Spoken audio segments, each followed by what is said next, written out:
Hello everyone, welcome to Biolish academy. आज के इस क्लास में हम लोग God made the country chapter के ऑब्जेक्टिव क्वेश्चंस और आंसर को सॉल्व करेंगे। सबसे पहला क्वेश्चन है, who creates the poem God made the country. God made the country जो पोएम है उसको किसने क्रिएट किया? तो इसका आंसर हो जाएगा option number A, William Cowper. William Cowper ने God made the chapter country को लिखा हुआ था। दूसरा क्वेश्चन है, William Cowper may be said to be giving in his poems a foretaste of the poetry of Wordsworth.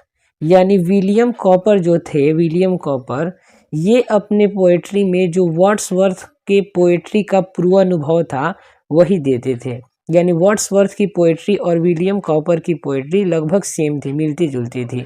तीसरा question है, according to the poet health and virtue can be found in village. Poet के अनुसार जो health और virtue था वह village में पाया जा सकता है। The towns people do not enjoy any real scenery.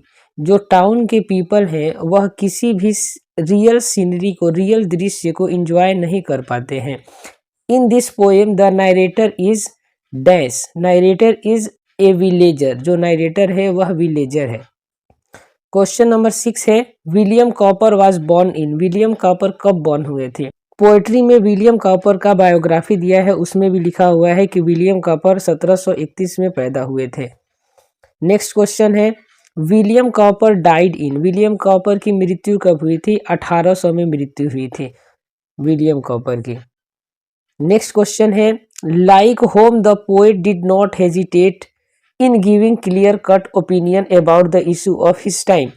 यानी किसकी तरह जो विलियम कॉपर थे वह अपने समय के सामाजिक मुद्दों पे किसी भी बात को बोलने में, क्लियर कट ओपिनियन देने में हेजिटेट नहीं करते थे, घबराते नहीं थे।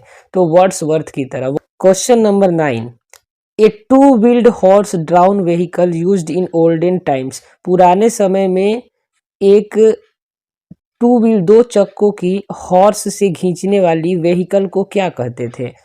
पुराने समय में एक ऐसी रथ होती थी जिसके आगे घोड़े रहते थे और इसमें दो चक्का हुआ करता था। तो ऐसे व्हीकल को क्या कहते थे पुराने समय में? ऐसे व्हीकल को चैरियोट कहते थे। चैरियोट का मतलब होता है रथ, तो रथ को चैरियोट बोला जाता है। नेक्स्ट क्वेश्चन है, why is the thrush scared and the nightingale offended. जो नाइटिंगल है बुलबुल वह अपमानित क्यों हो गई और जो थ्रस है गाने वाली चिड़िया वह भयभीत क्यों हो गई थी? इसका आंसर हो जाएगा to hear the song of town. शहर के सॉन्ग्स को सुन के जो थ्रस थी वो भयभीत हो गई और जो नाइटिंगल थी वो म्यूट हो गई थी। Health and goodness can make our life. Health और गुडनेस हमारे लाइफ को स्वीट बना सकता है, मधुर बना सकता है। According to the poet who made the town. Poet के अनुसार शहर को किसने बनाया? शहर को इंसानों ने बनाया। तो इसका ऑप्शन हो जाएगा option number C, that dash holds out to all should must abandon life. Life इसमें ऑप्शन में हम लोग फिलअप कर देंगे। What has made the man ideal. कौन चीज इंसान को आइडल बना दिया है? आइडल मतलब होता है सुस्त। तो कंफर्टेबल डिवाइसेस, जो आसान, किसी भी चीज़ों को आसान करने वाले जो डिवाइस हैं वो हमारे इंसान को आइडल बनाते जा रहे हैं, सुस्त बनाते जा रहे हैं, लेजी बनाते जा रहे हैं। Why were groups planted.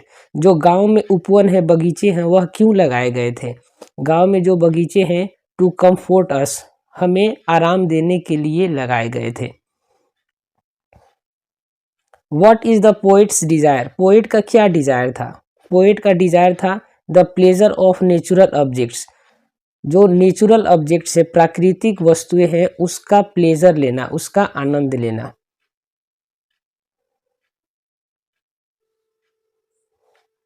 The villagers can do very well without the dash lights off the town. जो विलेजर्स है वो बहुत अच्छा कर सकते हैं बिना ग्रांड लाइट्स के। ग्रांड मतलब बहुत बड़ा, बहुत बड़ा लाइट गांव में नहीं होता है, फिर भी जो विलेजर्स हैं वो बहुत अच्छे चीज कर लेते हैं। On hearing the songs of the towns singing birds like the thrush are afraid and go away. शहर के गानों को सुनकर जो गाने वाली चिड़िया थी, सिंगिंग बर्ड्स थी, जिसका नाम था थ्रस, वह अफ्रेड हो गई, वह भयभीत हो गई, वह डर गई। Listening to the dash songs the nightingale becomes mute in towns. जो ग्रामोफोन है, ग्रामोफोन एक बजने वाला यंत्र है, उसके सॉन्ग को सुन के जो नाइटिंगेल थी वह शहर में म्यूट हो गई। म्यूट मतलब चुप हो गई। Where is life least threatened. कहाँ पे जो जिंदगी है वो कम से कम भयभीत है। लिस्ट मतलब कम से कम और थ्रीटेंड मतलब होता है डरावनी या भयभीत होनी। तो इसका आंसर हो जाएगा in the fields and groups. गांव के खेतों में और बगीचों में जो जिंदगी है वो बहुत ही कम डरावनी है। What is planted to console the pensive wanderer? कौन चीज पेंसिव वॉन्डरर को, भटकते हुए राहगीर को आराम देने के लिए लगाए गए हैं? तो वो आंसर हो जाएगा ग्रुप्स। ग्रुप्स जो है बाग बगीचे, वो भटकते हुए राहगीर को कड़ी धूप में आराम देने के लिए लगाए गए हैं गांव में। The moon beam slides between sleeping lips. इसका आंसर हो जाएगा स्लीपिंग लिप्स। सोते हुए पत्तों के बीच से चांद की रोशनी गुजरती है। The thrush departs scared. जो थ्रस है गाने वाली चिड़िया, वो डिपार्ट्स हो गई, चली गई, स्केयर्ड होके, डर के। यहाँ पे स्केयर्ड का दोनों स्पेलिंग सही है, तो हम लोग स्केयर्ड फिलअप करेंगे। The poet calls things like health and virtue a gift. जो पोएट है वह हेल्थ और वर्च्यू को गिफ्ट बता रहा है इस कविता में। Where do you find fields and group. हम लोग फील्ड्स और ग्रुप कहाँ पा सकते हैं? तो इसका आंसर हो जाएगा विलेज में। What is the source of light in village in the evening. शाम के समय में गांव में सोर्स ऑफ लाइट क्या है? लाइट का स्रोत क्या है? रोशनी का स्रोत क्या है? तो रोशनी का स्रोत है मून। चांद की रोशनी ही गांव में रोशनी की स्रोत होती है। एंड लास्ट क्वेश्चन है वेयर इज लाइफ बेटर। कहाँ पे जिंदगी बेहतर है? तो पोएट के हिसाब से जो जिंदगी है वो विलेज में बेहतर है। तो इस तरह से करके हम इस चैप्टर के ऑब्जेक्टिव्स, क्वेश्चन और आंसर को क्लियर कर लिए हैं।